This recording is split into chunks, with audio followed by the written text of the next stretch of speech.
how to have more fun without caring what people think.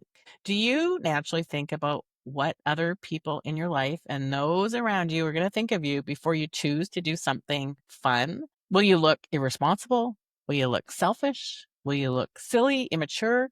You think, is all this uncomfortable judgment even worth it? And then you weigh out all these questions in your mind back and forth and decide you're just not going to do here's something fun. My fun heart literally hurts with that when I share that with you. Only 30% of women say they regularly do things purely for enjoyment. Yet, women who prioritize fun report higher energy, more passion in their lives, and better overall wellness, which is what we're all trying to achieve. That means that 70% of you avoid doing things because you worry about looking awkward or being judged. When if you just did your fun thing, you would have a mountain of life rewards. But what if I told you you could do something about it? I don't know about you, but I hear my life tick-tocking. The clock is loud every single day. Isn't it time you stop choosing what will people think over what do I need before your time literally runs out? Keep listening and learn how to have more fun in your life without caring what people think. Hey, fun friend. Welcome to the Finding Fun Experiment podcast. With me, Trina Innes, your life fun expert and host, carrying a vision with all of you to inspire a worldwide fun movement. So in turn, we can live our best, vibrant, healthiest lives. And today, I'm hanging out with a happiness coach.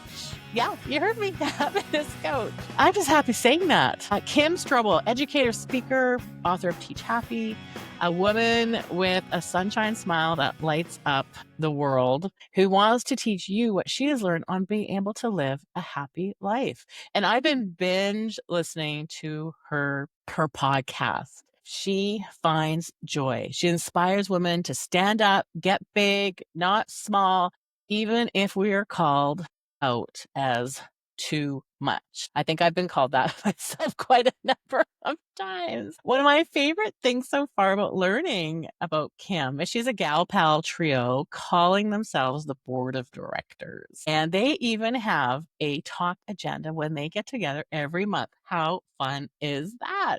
So to get to know Kim better, I asked her to do some homeworks, and I asked her to tell us what 3 things that are on her fun list. And also, I'm just curious, you even have a fun list, or this was new to you. So, Kim, what do you got?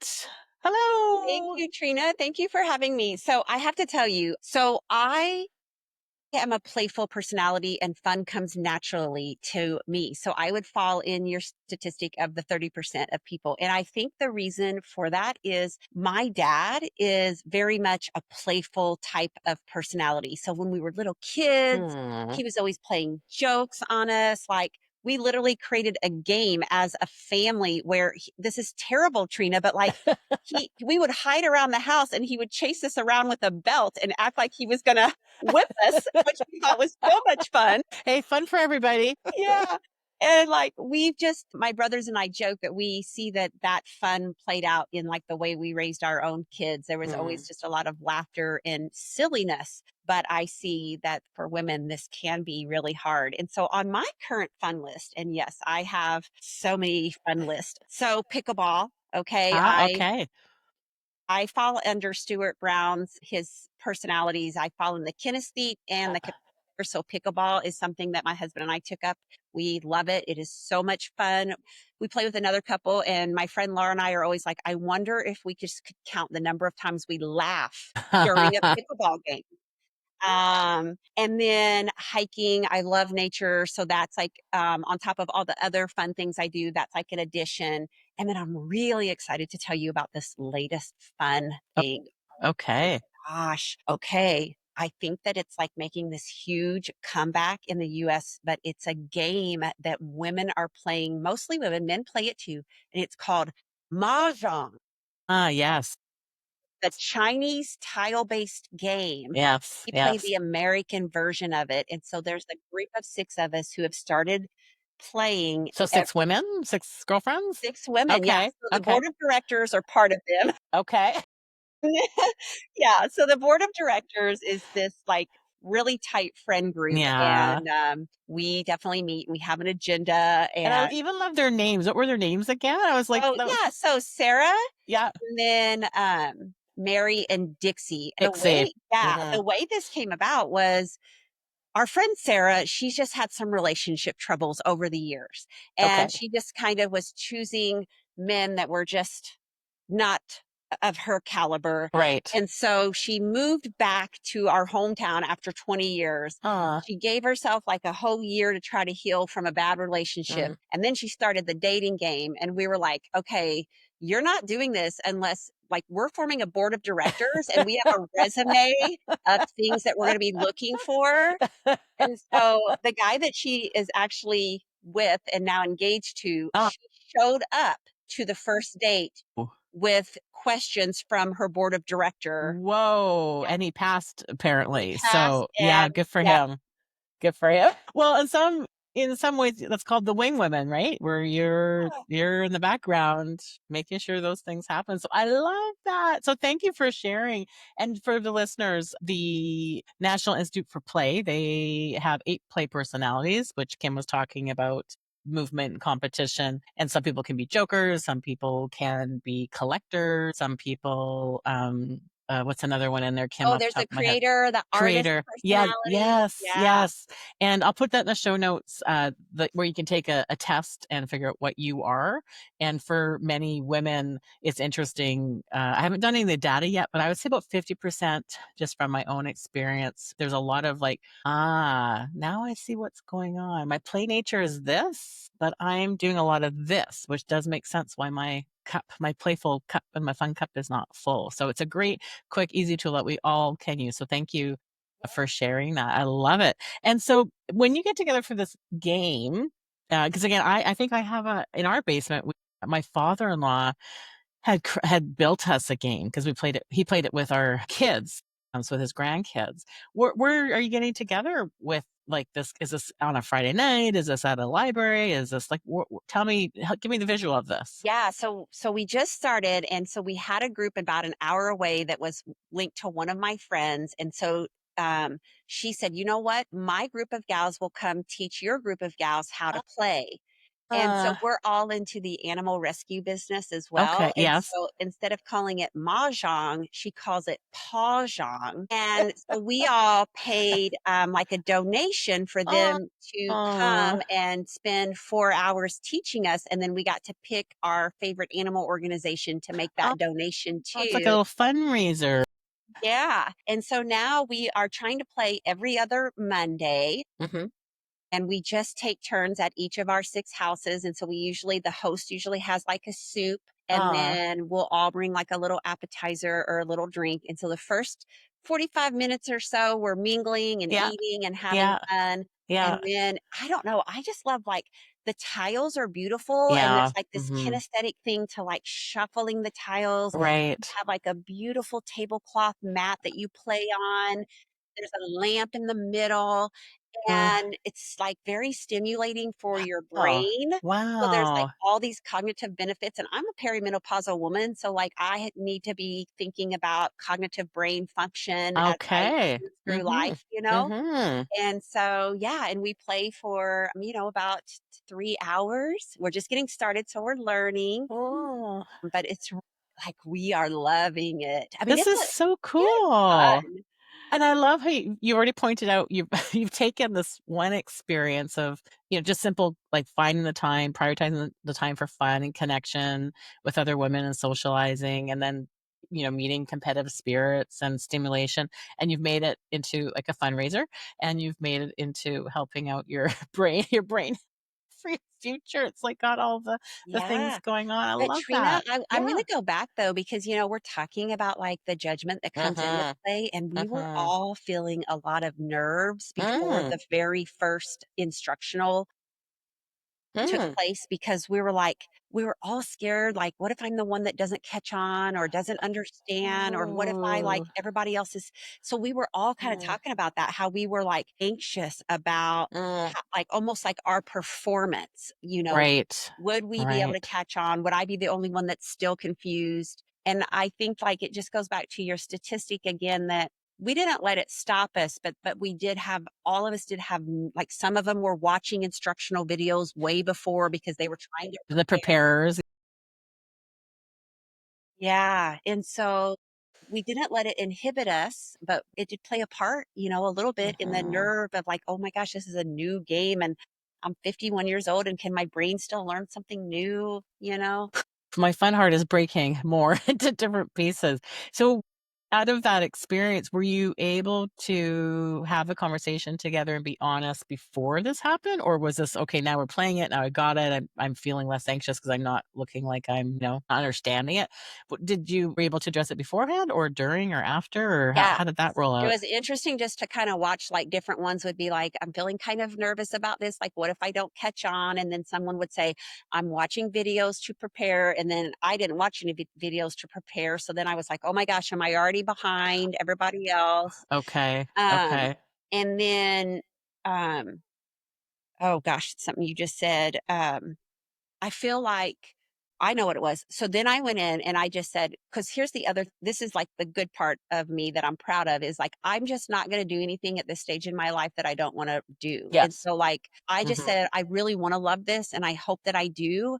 But if it doesn't feel like it fits Yeah. to me, y'all need to know I'm Permission going to to be, yeah, exit. Yeah. yeah, I'll give it a go, but yeah. yeah. Like I exited out of line dancing for sure. Like I tried, I did line dancing and we went one time and it was just not a, like, I could do it, but I didn't really like the instructor, and I was like, "This is not my jam, and I'm not coming Mhm. back," you Yeah, know? good. And that is part of it, right? Permission to say this is just it's hard and that doesn't fill my fun cup, right? Because if Mhm. it's too hard and it's okay to say that's just not for me, or I don't want hard right now. Like I want easy, I want light, I want sparkles, I want energy, I want all the butterflies in my tummy in the good way, not the not the bad way. Yes. Yeah, And there permission. is that sweet spot though, right, Trina? Like, there is a spot where we Mhm. do have to push ourselves into uncomfortableness. We can't just Mhm. pop out immediately. I Mhm. mean, you can, but, like, you miss out on a lot if you do that, right? Mhm. So it's like Mhm. finding that sweet spot where you're not afraid to try something, but also if it doesn't feel like a good fit, it's okay to back. You have an exit plan. Yeah. And I feel part of one of my tools I teach is that fits into this is a lot of times when I'm trying new things, I don't tell anybody because it's like my own pressure. I don't want the pressure of anybody else checking in on me. I don't really need, I'm very accountable, so I can be accountable to myself. Again, if I feel like I really don't want to, and no, there's nobody that's going to say, oh, that's too bad that you didn't do that. It's like, it's me. So and I feel that is a great tool that actually allows you to try things without this added pressure. And it becomes about you because again, it is about you. It's not about like what people are thinking about you or not thinking about you. And you just take that right out of the equation, do it for yourself and just go for it. Yeah, I So love you and I have this is gonna be good. We're already just even into the introduction, Kim. And Kim, when I think you also got me thinking a lot about like as a happiness coach and meets fun expert. And I feel we could dig into that perhaps in a second episode of what's happiness versus fun, right? Are they the same? Are they different? Do they have to be the same? Does one equate to the other? But I'm going to set that aside because I think that's a really great. And I just want to be with you. So for those that are listening and not seeing, like Kim's smile is so bright and beautiful. I don't know if you got that from your dad or what, but your smile just lights me up, and I could just look at it all day long. And we're both wearing. I've got this blue blouse on, and Kim's got this hot pink blouse on. So we're color coordinating without even trying. And I just love all the vibe. And as another way to get to know each other, I am also an avid reader and I love learning and absorbing. And Kim's cover of her book just got me excited because it's got some fantastic colors. So we are going to invite our books to this conversation and randomly flip to a chapter to just tease out with each other. Her book, as she's showing it right now, is Teach Happy Small Steps to Big Joy. And it's got all these really beautiful I know. I kind of loved it. elementary school colors. And is it a sun in the O of the Yeah, joy? so that's, Yeah. yeah, that's our logo.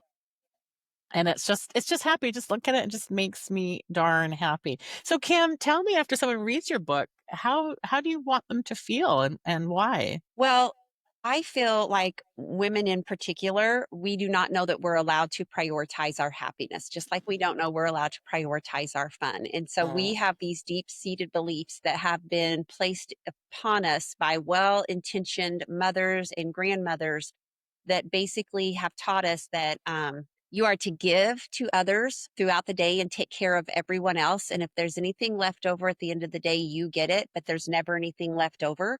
And so basically, we have women today who are still going around feeling completely depleted. And if they do prioritize their well being, they prioritize their happiness, they prioritize their fun, they actually feel guilty because there's a deeply like embedded belief in us that says, you're selfish if you do that. And so the way that we know that is like if you do prioritize yourself, do you feel guilty? And if you feel guilty, you need to understand that that's an old downloadable script that doesn't really serve us to be the best versions of ourselves. You know, my grandmother was 96 years old and still placing herself last in line, even though she had cooked the entire meal because, you know, that's what women did. They took a back seat to everyone else. And so I really want women to download a new belief system in them that says, you know what, I actually love myself. I'm allowed to love myself because I think we struggle to love ourselves enough to know that we're allowed to prioritize our happiness and well-being. mm, And you know, my son, I mean, I'm not always happy. I mean, I've had intense struggles in my life, some really debilitating trauma things that have been very difficult to overcome. But I am a happiness practitioner and I do prioritize it. And because I prioritize it, my son got a happy mom a whole mm, lot of the time. My husband gets a happy wife a whole lot of the mm. time. And I learned that when I prioritize my happiness, that's actually when I move the lever in every single area of my life. That's beautiful. And so when somebody picks up your book and they finish it, you want that for them too. Yeah, yeah. Yeah. So what we know is that 50% of your happiness is genetic, comes from your mom or dad or a mixture of both. And Trina, many times when I'm Mhm. speaking to groups and I say that, 80% of the heads will drop and people will murmur, "Oh my gosh, I'm so screwed." Like 80, you know, Mm, 50% is mhm, genetic. Oh my gosh. And you and mhm, I kind of talked about this in our mhm. pre-interview that Yes. you've just naturally been wired to be happy and you must have a strong genetic predisposition towards that. Mhm, Um, and so 50% of our long term happiness is genetic. Only 10% of our long term happiness comes from our external circumstances, Trina. mm, 10%. mhm, What kind of job you have, what kind of money you make, what kind of car you drive, what kind of childhood you had, what kind of, you know, all of that only accounts to about 10%. But if you're like Kim Strobel, you will let some experiences and some people still weigh more than 10% for far too long. mhm, Well, that leaves 40% of the pie left. Regardless of genetics and regardless of external circumstances, we can all increase our happiness levels by up to 40%. And that's what this book focuses mm, on. mm, There's some examples tied to the education field just because I am a former teacher. And so about 2% of the book just shows how to apply it to education. 98% of the book is simply if you want to get 40% happier, here's the habits that are mm. going to help you do so. Wow, that is amazing. And when you told me that 50%, the genetic, that really resonates with me as far as, some of us are lucky, right? Like some of us get that lucky straw. And then it's really for us, if we're lucky, what are we doing about it? How are we taking this lucky and then being able to help others or do something good with it or be something good with it or whatever that means for you? So if you've got the unlucky draw, then you have 40% that you can get up, and then 10% again, the external, how that affects you. Yeah, Yeah. that's a lot of Staggering learning in life. statistics, Yeah, it's honestly. great. What that Well, really means is that 90% of our happiness levels has to do with how our brain perceives the world. I love it. I love it. Okay, well, let's dive into your book. So flip to a chapter right All right, now. I'm gonna Yeah, pick a chapter. randomly. Don't pick one. Close your eyes. Don't cheat. Okay, can't read that one, but Oh, three. redefining happiness, Oh, okay. chapter Okay. 4. What's that about? Okay, so the formula that we've all been fed for Mhm, happiness is mhm, here are the things that you're going to do to lead a happy life. You're going to get really good grades. You're going to work really hard in school because you need to get into a really good college. And once you get into a really good college, now you're competing with thousands of people. And so now it's like put your yeah, head to the grindstone, get the yeah. good grades, have the good transcript, show Oh all my the gosh, have I volunteers. messed my children up? Is that what's gonna Exactly. happen? Yeah. Yeah. I know. Sorry, Yeah. kids. Sorry, kid. I tried my best. Yeah, and then, like, once you graduate college, now it's like you better drill down. Like, if you wanna be a success in life, you better be willing to sacrifice and give it your all because the only road to success and happiness is you better be able to work hard.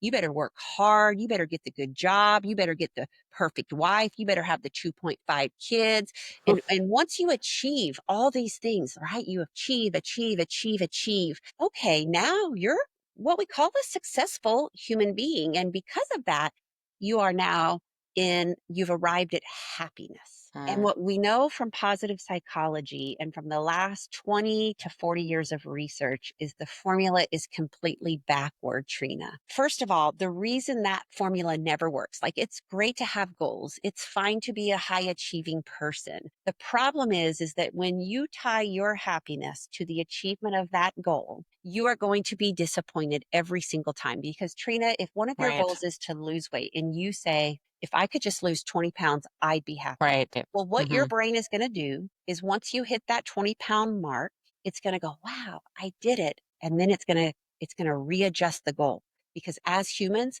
all we do is move the target all of Mhm. the time. And now you need 25 pounds to be happy. If you say, I just need to make 100K, once I get to 100K, I will know I've made it. You will make it to 100K and then your brain will go, "Mm, nope, now I need to move the goalpost." And so because of that, that formula actually is what destroys so many of us. Mhm. And Right. so the formula for success is again, it's not that success is the thing that fuels happiness. It's that happiness first Mhm. is the thing that fuels your success. Mhm. So when a person understands how to prioritize their happiness, their fun, their joy, the thing that lights them up, that's when they move the lever in every area of your life. And so that chapter is just explaining that these formulas that we've been fed are so backward and so wrong. And Trina, I know the research. I know the research. And yet that is still sometimes deeply embedded in me. I mean, when our son went through COVID and threatened to quit college because he thought he could become somebody who manages the stock market on his own. I mean, Well, probably. I like my husband was like, you better get your you know what together because the way you're reacting is not helping the situation. And he calmly sat our son down and just said, look, here's the consequences. Here's what happens if you do. Whereas I was convinced that if that boy quit college and didn't get that Kelly School of degree, Mm. and didn't land the really good job and didn't make the six figures, that his life was going to be destroyed, Wow. you know? So it's like I know the research, but it's like so deeply embedded Yes. It's in, a habit. yeah, the social Okay. script Yeah. Okay, so hit me with a question regarding that chapter. of what I just taught you. Yeah, sure. Yeah, any curious Okay, anything here's you what I like. want to know, Trina. I want to know what part of Yes. your life still follows that formula at times. What? Well, you actually talked about your grandma who cooks the big meals and is the last to eat. That I was like, I do that. I do that all the time, 100%. And my mom did that, Mhm. and perhaps her mother did that. So that I'm the last to eat always, And when you always. serve a meal, does everybody else go sit in the living room and Trina works like a little worker bee in the kitchen, cleaning all the dishes and putting away all the. No, Okay, no, good. no, no. If I cook, I don't clean, and I'd much rather cook than clean because I do not Good. like Oh, good, cleaning. good. Yeah, Then you're no, the no. anomaly because a lot of times women are still like doing all that and then No, no way. good. And I have delegated out, okay, you can look, you bring the wine pairings, here's the menu, or you do the happy hour cocktail, or you bring the flowers for the table, or perhaps the non-cooking things. I do still like to, do all the cooking, or I'll say dessert, but I do actually, my love language is definitely nurturing cooking that way for Oh, fancy dinners, not every meal. So that's something I have left. So when our kids moved out, empty nesters, I'm like, guess what? We don't have to cook dinner ever again on our life between Monday to Thursday or Friday or whatever. We can take dinner right off the table and it'll save us cooking time, prep time, shopping time. We have a whole evening free now. So buck the system. But I do stand at the end of the line for food. But you know what? Maybe next time I'm gonna say I'm going first, and everybody will be like, absolutely, get in there. right, right. Yeah, I know. I love that. Okay, it's my turn. So I wrote a book, My Noodles is What I Know. And this book is vignette style of just things that I know in life. So I'm going to randomly, where did I land? Okay, this one, you're going to like this one, I think, a lot. This is called Unconditional Giving. So this chapter is about, so when we give, I'll just pick on like say a donation or charity or volunteer our time. A lot of times we're giving, and it can be about us, right? It can be like I have a need to fill to give to feel better, or I am giving my, $100, but I want to be recognized. I want to know where that goes. And this chapter, I had a life lesson. I was a fundraiser in one of my career paths, and her name was Edith Lando, and she lived in this beautiful penthouse. She was a widow. She was probably 80 something at the time, and it was the first time I asked for. It was my first start of my fundraising career. My knees were knocking. I didn't really know how to ask money, but she invited me into her beautiful penthouse apartment. I arrived. We took the elevator up with the doorman, and she has this beautiful grand piano and this beautiful sweeping view of the ocean. And she had this beautiful suit on. She escorted me into the tea room, had a beautiful cup of tea. And same thing, I'm just sweating like crazy. Showing big arm sweats under my armpits. And she asked me, what did I want? And so I just asked for $10,000. And she says, what do you need it for? And I said, well, actually, we need it. We're a startup charity. We need it to keep the lights on, and we need to pay for some computers and telephone and blah, blah, blah. And she said, okay, well, I'll give you $10,000, but I want it to go directly to the children. So education or a skill or counseling, I want the money to go directly to the children. I'm like, oh, absolutely. Thank you so much. So I left there like, oh my gosh, $10,000. I got the $10,000 to charity. But then as soon as I left, I was like, but how am I going to keep those lights on? And how am I going to pay for like electricity? But it didn't matter. Went about my thing. I'll keep at it. Then my phone rang the next day. I still apparently could pay the phone bill at that time.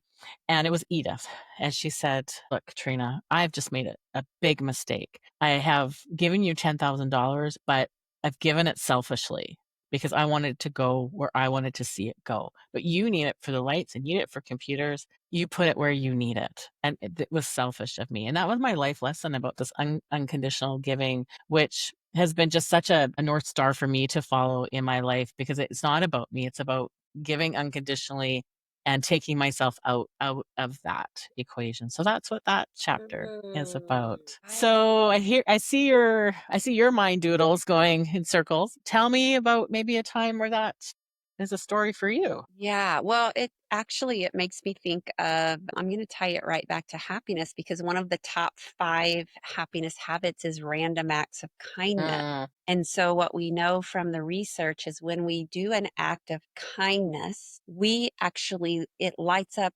I mean, it makes the receiver feel really good, right? But there's actually a bigger effect that happens on the giver of the kindness or the charity or the act of service than even the receiver, because it uh-huh. lights up the reward centers of the brain. It pumps oxytocin, which is the love hormone, into the brain. And so I love that too, because I think years ago, I heard Oprah say, like a lot of people will make up reasons to not like give to the homeless person on the side of the street because they're like, well, they're just going to take that and use it to buy alcohol, or they're just Uh-huh. going to take it. And Oprah said, I that's not on me. Uh, My part is to be the giver. And uh, of course, there's some discernment there at times, but she's like, what a person does with it. Like, if I'm feeling called to give, then that's my part. And so it kind of goes back to the conditions that you said. Now, what I've been able to do, because I do travel and I will come across intersections where there are homeless people, and what feels right to me, which is somewhere in the middle, is I carry like snacks of granola uh-huh. bars and things like that. And then I hand out food when I see them. But again, what a person does with that would be a condition, right? That Uh-huh. we placed upon that, and it feels a lot more light and wholehearted when we do exactly what you're explaining in that book. So Uh-huh. I love that this like very classy, wealthy, Uh-huh. polished woman taught Uh-huh. you Uh-huh. such, and how she caught herself and Uh-huh. corrected. It was a real big life moment. And I think I was probably 30 at the time. So it was a really great age to learn that lesson for I love the rest that. of my life. Yeah, Edith Landa. That's her name. Yeah. Yes. I like when you could see that my mind was mind doodling.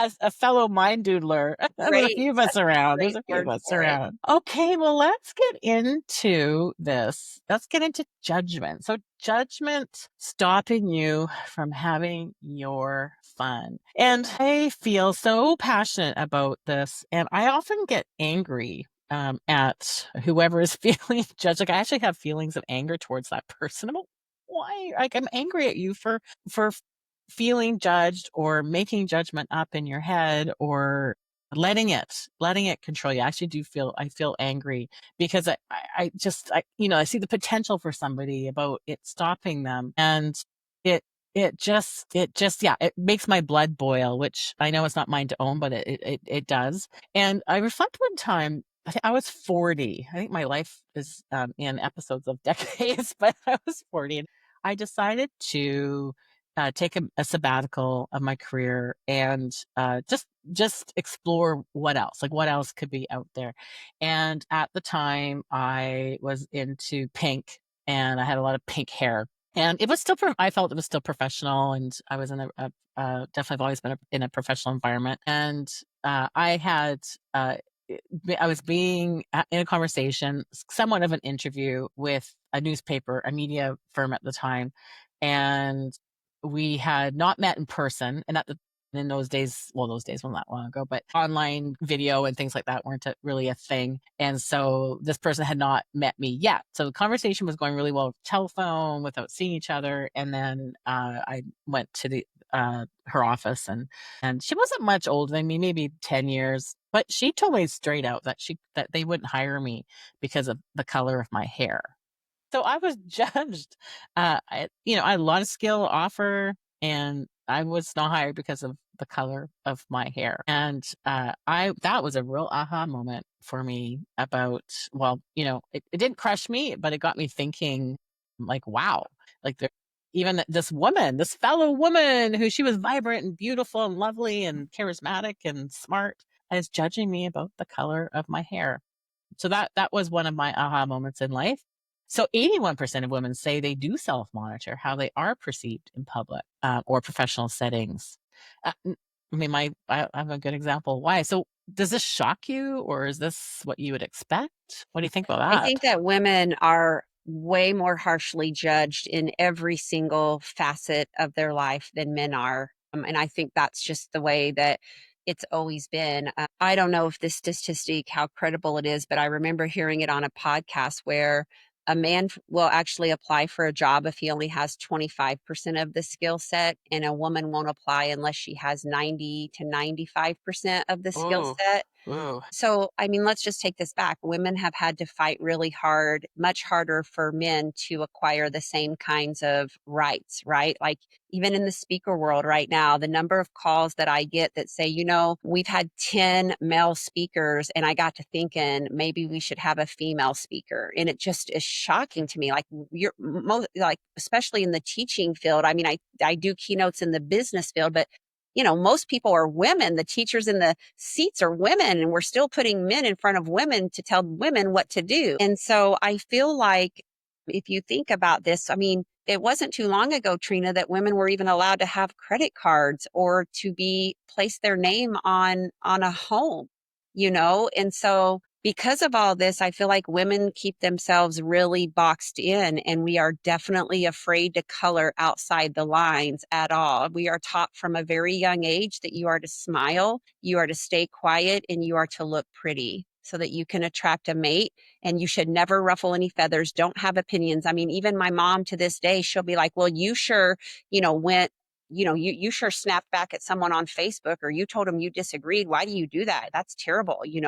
So it's that same, and I'm not doing it in a mean way, you know, but it like scares her because, back in her day, like Yes. you would be cast out. Conflict, standing Yeah. up. And so we still, as even a human species, we have a strong desire to have a sense of belonging, Trina. And I Mm. think it just goes back to even how our genes are encoded. You go back hundreds of years ago, you were cast out of the tribe, right? If you did not fit they cast you out and then you died because, so like this sense of belonging, it's a survival instinct for us. It just doesn't always serve us because we overprotect ourselves in order to not be judged so that we Mm. don't have to feel shame for who we are. Mm. So with my pink hair in that tribe, I'd be dead.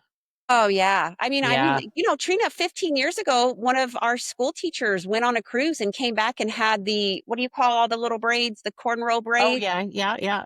And she was told by the principal, you cannot come back until you take all those out.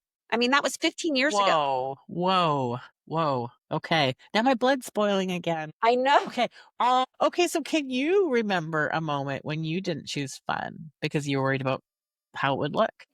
I struggle to come up with an answer for that. But then as I reflect, there was this gathering out in the country. It was like, I feel like it was called like a Mayflower or Mayfair gathering. It was in May, and it was this ritualistic kind of music. Oh, it was a maypole. And you were supposed to dance around a may. Okay. Yeah. You heard Yeah. of that? Like it has the Yeah. pole in the center, and then there's the Yeah. ribbons, Yeah. and then you're Like supposed a to dance. storybook almost. Yeah. Yeah, and you're Yeah. supposed to Yeah. interweave, and they were kinda playing this, like, what I would call more, bohemian type of Mm, mm, music, mm-hmm. which there's very much a part of me that's very into the woo-woo and Yep. all of that, but then Yep. there's, like, Kim and her nice little silk polished shirt who, like, With your is afraid. glasses and your coiffed hair. Yeah, yeah, is afraid to, like, cuss because I might get in trouble.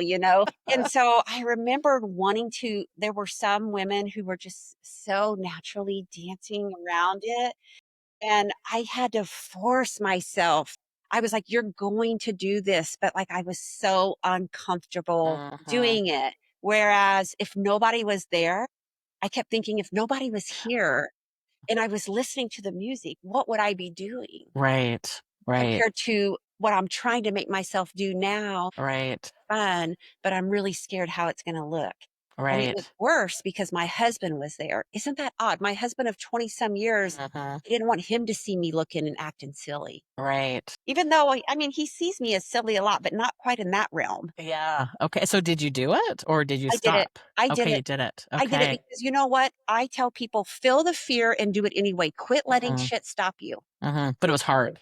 Yeah, it was uncomfortable. And how did it feel after? I it wasn't like I was glad that I did it, but it was just such a God, what was that I just did? So you're still in that Phil is judgment. judging Yeah. me. Like what now? Now what? Now what Yeah, after I did it? yeah. Okay. It's Like still like, lingering. "Oh my god, did I make it look even more awkward because I wasn't really in it?" You know? Like, "Is this what I'm supposed to do?" You know? Did I just open myself up for extreme judgment?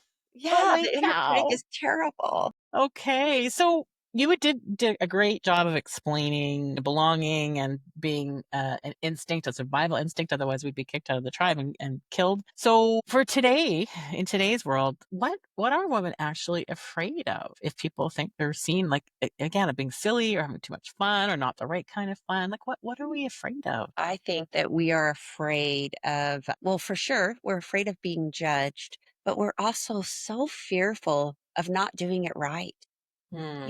I was a fitness instructor for years and just on the side. And I would still, even going back a couple years ago, I would go to the gym and take a few classes. And do you know how fearful women are to come into a gym and work out, especially if they feel like they're overweight? So I would see this transition where women would come in and they would wear all black and all Mm, dark colors, and they had workout clothes that were like 20 years old, mm, and it would be 16 weeks later or 32 weeks later, and like they had changed their bodies. They had like dropped the weight, like they pushed themselves enough, even though they were really scared to work out in front of others. And yet they would still be wearing those dingy 20-year-old mm, clothes. And I would mm. say, Why have you not gone out and gotten clothes that fit? Like you look great. And they would say, I'm not deserving of it yet. I haven't hit my goal. Right, And boy. so, I feel like we just don't understand that we have the permission now to do it and do it weird and awkwardly and still be okay with that.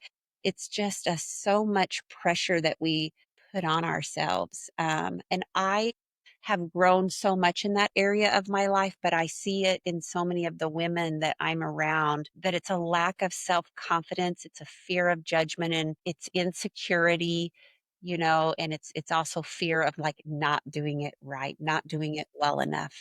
Kind of going back to your game, right? Of where the women were like, "What if I don't catch on, or I'm looking like Yeah. I'm Yeah. And not I very was even scared of smart?" that. Yeah. Yeah. Okay. Because I like, you don't need more evidence that shows you that you're not enough. Right. Yeah. You don't want to put yourself again. I'm just adding something to the pile. It's something else to hit me with, and that really the gym thing. So just a FYI, I also became a fitness instructor one part of my life, and I put on a boot camp called Beginner Boot Camp. That was a big boot camp, trend way back when, and I was a big boot camper. I did put it on. I became a fitness instructor, and that was my genre because I could see people like, "Hey, come to this boot camp with me," and they wouldn't. Right? Again, fear. I can't do push-ups. I can't run. I can't jump. I don't want to, like, this is not going to be good for me. So I labeled it beginner boot camp. It's for everybody, all levels, all sizes, whatever. Or again, you haven't worked out for a long time, and it was sold out every single time because it was that safe place. We're all in this together, and again, we're all, everybody's feeling intimidated or vulnerable. Let's just figure this out together. So that was definitely again a good example of being afraid. Being Yeah. afraid. Yeah.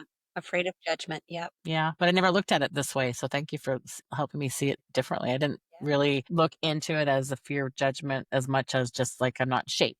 So it's like I can't go into a boot camp because I won't be able to do all what you're doing. Yeah. And it And that I'm makes me not feel even crappy. deserving. Like I would say you're actually deserving the moment you step into a gym of nice gym clothes. Like you don't have to earn those. You don't have to earn it. Like you're deserving.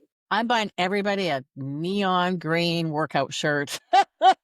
That's it. That's it. Some booty shorts. Yeah, it's Yeah. happening. But you're right, actually. So I go to a boxing gym, and I'm probably the only woman, one of the only women that wear shorts. And I always think, gosh, aren't their legs like so hot? Like I'm just dripping. And if I wore pants, I would die. I would like feel I was wearing like a ski suit working out. Like I Right. don't know how these, but it's probably a whole confidence It thing. is. What happens then? We talked a bit about, we know how important it is to prioritize the joy and the fun and the play and the happy. But if it's consistently deprioritized because of this judgment, and like what's happening here for us? What's happening here for women? I think that we women get so lost in our roles as wives and mothers and our careers that we forget that we are allowed to tap into that part of ourselves before we became any of those roles. And I'll give you an example. I had a lady who I used to run a women's coaching program, and it's a simple thing, Trina, but she started crying to me. I think at the time she had a 13-year-old, a 10-year-old, and a 6-year-old, and she was just so lost in motherhood and wifehood and working. And she started to cry and she said, Kim, I remember that I loved listening to music and I haven't just listened to music. So I put music on in the house the other day. And she said, I felt such joy. And I remembered the 16-year-old, the 17-year-old, the 20-year-old who used to love listening to music. And I am so sad that I just stripped my life of so many things that used to bring me joy because I thought I was not allowed to have those things in this part of my life? And so I think that what was your original question? So what if we continue to not make happiness and fun Oh, yeah. a what's going to happen to us? Yeah, Letting I think you judgment get in just the way. you lose your vibrancy. I always tell people like, how do you want to feel in your life? Like not necessarily Uh-huh. like I have things I want to achieve, but how does Kim Strobel want to feel on a daily Uh-huh. basis? Uh-huh. And then if I want to reach for that feeling, what is it that I need to do? Like I Uh-huh. told you when we started this podcast, like I'm mentally drained. I had so many meetings this Uh-huh. week. I traveled Uh-huh. all last week. And so like you're last on my list today. And after Uh-huh. that, I'm like taking the dogs and I'm going on a hike because Uh-huh. I've got to replenish this like Uh-huh. person that has poured into everybody all week. And so like I could feel just the heaviness almost at first that I was like, Right. okay, I've got one more meeting. And then Right. thank Right. God it's with a fun expert. Like I don't know what Yeah, we don't Like, be a if you're downer not into expert. trauma-informed practices or challenging behaviors Oh or, gosh. yeah. And so, for me, I very much want to feel joy in my life, and it's a non-negotiable because the version of Kim Strobel, so I, this whole selfish thing that we women do. Oh, I'm being selfish. I'm being selfish. You know what? Be self-full. Be Mm, full of mm. self. Be full of the things that, I mean, Trina, is there anybody that does more? Look at everything that you've done for yourself this week. Like, nobody does more for you in a day's time than you, Mhm. right? So, like, why are we not allowed then to say, okay, then that part of me is allowed to be replenished? For me, it's like my soul just craves it, and I'm a much more delightful person when I allow fun into my life. Yes, I love that. I love that. Be self-full. Yeah. And absolutely. Who do we hang out with the most?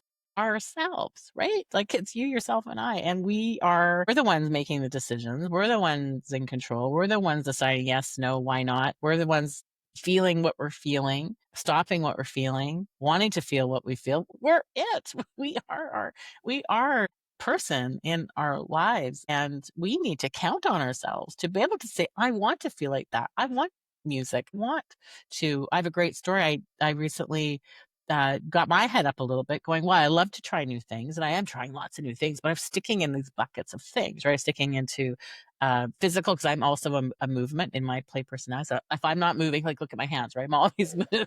Like I always think my worst death would be if I was in a box underground and I couldn't move. That would be like would be drowning or pushing me off a building. It would be like if I actually had to be in a box, like not moving. Movement was, I'm always trying something new there. Gathering is also a big part of me. I love to gather and connect with people. So doing lots in that area. But one thing I used to love doing, and I was like, I just don't, how come I'm not doing this, was singing. So I thought I'm going to put myself out there and I'm going to audition to sing in a group.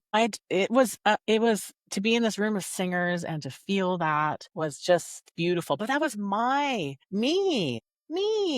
Trina, say go sing and giving myself permission and figuring out the way, not telling anybody so that I wasn't feeling under pressure and making that happen. And you know what? I'm on a wait list. So Uh-huh. what? It's okay. It's either going to come or not come. And if they don't call me to come back to be part of the singing group, well, I'm sure there's other singing groups I can go find, or I can take singing lessons, or I mean, there's some other way I can figure out how to sing. Exactly. Put yourself out there, listen to yourself, and just go for it. Again, I'm passionate just like you, and look at my angry bells are going, okay, just do it. Stop being feeling judged. So let's wrap up with this. So, what are 3 ways or strategies or methods or tools that you want to tell women how to reclaim prioritizing fun and they're happy in their lives without letting judgment be that roadblock? Well, I mean, I think the first thing is just understanding you are deserving of it. When Mm, I might be giving a keynote to 10,000 people, and it will be the signs of happiness. It might be that topic. And I'll say, how many of you think you're deserving of happiness? mm. And all the hands go up. That they feel they deserve Yeah. happiness. And then I Okay. say, now, if you prioritize your happiness, keep your hand up. If you prioritize your well being, keep your hand up. If you do things that ignite your soul on a weekly basis or daily basis, keep your hand up. If you have fun in your life, and all the hands go down. And Oh I boy. say, so you really don't have an inner belief that you really don't. Because if you believed you were deserving of it, you would prioritize it. So, number Mm, one, is really extracting these old beliefs, Trina, and knowing it won't feel comfortable at first. Even if mm, you feel guilty, I want you to feel the guilt and I want you to do it anyway. I want you to feel the guilt of saying, I'm taking an hour away from my family today because I mm, deserve mhm, 1/24th of my day to go work out, to take a painting class, to do line dancing, whatever it is. mhm, And I'm going to feel uncomfortable because this isn't how I'm inwardly wired, but I know I want to download a new blueprint. So I'm going to do it anyway. mhm, Right. mhm, So it's mhm, one, really work on that deserving part of yourself. mhm. Feel the guilt. Okay. Yeah. Yeah. And I'm just going to add to that. It's retrainable.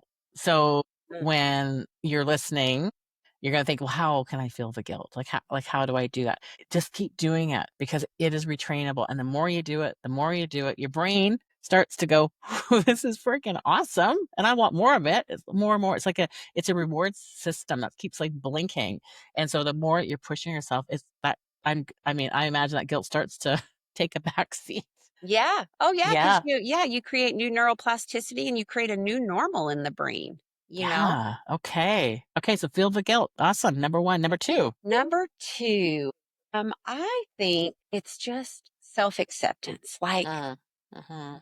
asking yourself, like, I used to be scared to death to be on the island of misfit toys. You know, the island of misfit toys on Rudolph Yeah. the Red-Nosed Yeah. Reindeer? I love the misfit Me toys. too. We love them.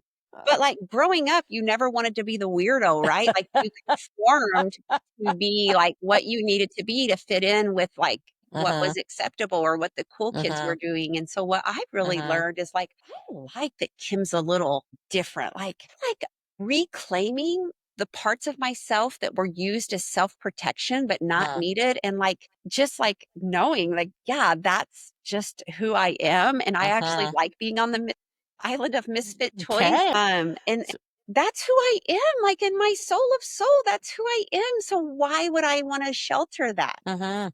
Mhm. Um, all my friends know, like, "Oh my god, Kim is, like, high energy, like, she talks a mile a minute, like, she's so passionate and so enthusiastic," like, they just know that, like, that's how I run, and I kinda like her now because she's Yeah. really who I am. Yeah, reclaim the misfit. I love it. And it's funny, as I was getting ready this morning, I was telling my husband, "Oh, I'm interviewing this woman named Kim, and I think she's got more energy than me." He's like, "That's impossible." I said, "No, seriously, I Yeah, think well, she does." my nurse practitioner recently, she's also a friend of mine and, well, a newer friend, and so she reaches out and she's like, "So have you ever been tested for ADHD?" And I'm like, "Now," I'm like, "I already have an anxiety diagnosis. Why would you?" I'm like, "What makes you think that?" And she's like, "I just think at your next appointment, maybe I could do like a little eval." So I was like, well, okay. So what she figured out, she's like, "Oh, you have the H, like you are the hyper," which Oh, is so true. yeah. I have the Mhm. H, like the like sense of urgency. Like if you're driving too slow, you're getting on my nerves, like, Okay. everything. And so, and then my husband's like, "She had to tell you this? Like, I've been You married." could save the system some money. Yeah, he's like, "We all know you're hyper." No? So, yeah. So that's just, Oh, I run 40 miles a week. I meditate 20 minutes in the morning and 20 in the evening. I'm on an anti-anxiety medicine. Um, and I'm still wired this way a little bit. yeah. Okay. The misfit. The misfit. Okay, so we've got number one, Man, now I feel gotta that. come up with one more. Well, I already have your one more if you're struggling, because I think I've Go heard it for it. already. How do you want figure out how you want to feel? Yeah, that's a great one. So how do you want to feel? Do you want to feel hyper? Do you want to feel energized? Do you want to feel calm? Do you want to feel um that euphoria? I mean, I for me, I call it a natural high. And that to me, there's no better feeling. Like when that dopamine is running high and I've had a good belly laugh and the Oh, sun is just shining the right way, or I see a rainbow and I chase it, and that high, like that embodiment of that high. Oh, I love it so much. I just love it, oh, love here's it. the word here's how I want to feel in my life this year. I want Mm. to feel in alignment. Mm. That's kind of, I don't really do a word of the year, but I sometimes ponder it a little bit and I'm like, I just want to choose things that feel very aligned Interesting. Okay. to who I am. Okay. Well, I can't imagine a better way to end this episode on that. And I'm going to think, what does the feeling of alignment look like? But I'm going to leave people hanging. I'm going to leave people Well, hanging I'm on going that to give one. you an example. Okay, good. I'm Okay. going to give you an example. Okay. When I restarted my She Finds Joy podcast, like I did away with it in 2020 because I was just worn out from all the content creation. It just Okay. wore Right. me out. Yeah. Yeah. So, but my team was like, last year, they're like, we really need to get it started again. Like, great Yeah. content for the kimstrobel.com Yeah. website, Yeah. Yeah. And so I was like, okay, then it's just going to be me doing solo episodes, Right. 15 to 20 minutes, because Yeah. when I interview people, it's Yeah. a lot more to Prep. go into Yeah. it. And Yeah. so, but then you and I connected through a mutual friend. Yes. And I don't plan on interviewing hardly any more people. It's Yes. going to be a solo podcast, but you felt in alignment for my podcast. It felt in alignment to make an exception. I made two. So that felt in alignment. So I agreed to it. I love it. Okay, that's a great example, because if you didn't agree to that, we I would wouldn't step have to this my great, boundary, right? yeah, and then Yeah, we wouldn't have this great connection. I know. Yeah. Okay. 3 cheers for alignment And and natural Leanna, highs, of who hooked course. us up. Okay, well, I always wrap up the show with an aha or a or a what that. And I've got scribble notes. I can't even read my own handwriting. Like, I just need another computer probably here typing in. Whoa. Okay. So let's go my first page well, I love that, you're started with your dad was playful. And so that's something where the National Institute for Play talks a lot about that, where it's a lot of our play nature as adults come from the type of play that we had as children. So that does make sense then, if you're, free play or goofy play or silly play, how that does build your play into adulthood. It just, what happens is we somehow lose it along the way, as we're supposed to be growing up and being responsible and getting a job and going to college and all that good stuff. But the play is there. So if you were, again, in a lucky star to have a playful nature growing up, that's going to bode you well into adulthood. We just have to help you find it and come back again. The stats that you shared were the aha for me, like the 50% happiness genetics, 10% is external. It's not like, again, you're falling into this place of ma and blah and nothing's great and I'm passionless and spiritless. You've got 40% to work through on your own, that you can do this. And again, we left the audience with a lot of great. So that was the aha, was that percent. I would have not thought just 10%. No way. I would have thought maybe at least 35. So 10's barely anything. So And I mean, that's talking long-term happiness. It doesn't mean, like, if my husband leaves me today, it doesn't mean that more than 10% of my happiness shouldn't be stolen. It's not saying that, but we're talking about long-term happiness. Like, if 2 years from now, Kim's still blaming her whole rotten life on the fact that her husband left her, then that's a problem. Yeah. Okay. Love it. And my what the, and again, this is a light bulb for me, is how much women are afraid. Well, men might be too, but we're not just doing it right. So again, I'm coming to a new situation and I'm anxious because I might not do it right, or I might not show up the way that I should be showing up, and disappoint myself, disappoint those around me. And again, that's the judgment. And so I'm going to really think about that a bit more, because I can see it now. I'm kind of putting all the dots together, and I can see in different ways where that is the truth for many, many women. Oh, what juiciness. So thank you, Kim. Oh my gosh. Thank you for listening. Thank you for prioritizing living lively in your life as well, to benefit others around you. Because as Kim explained, when we're full and we have entered that state, for me, it's the natural high or the alignment or whatever your feeling is for you, the world around you is lighter, brighter, and healthier. And if this episode sparked you, please share it with a friend who might need it. There's a lot of great tools and tips and tricks on how to get things back on track. And I know Kim, we just want you to live your best, fun, judge-free life. Keep living lively.